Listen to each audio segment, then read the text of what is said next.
Dalam KTT G20, saudara, terekam sejumlah momen keakraban antara Presiden Joko Widodo dan Presiden Amerika Serikat Joe Biden.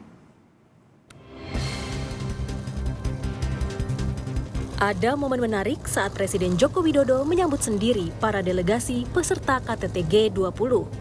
Salah satunya saat Presiden Amerika Serikat Joe Biden bertemu Presiden Joko Widodo sebelum pembukaan KTT G20. Biden tampak memberikan salam hormat kepada Jokowi dan langsung berjabat tangan. Momen ini menunjukkan keakraban dua pemimpin negara.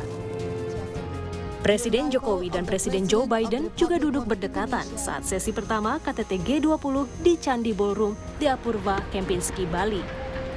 Sehari sebelumnya, 14 November kemarin, Presiden Jokowi menggelar pertemuan bilateral dengan Joe Biden yang turut dihadiri sejumlah menteri dari masing-masing negara.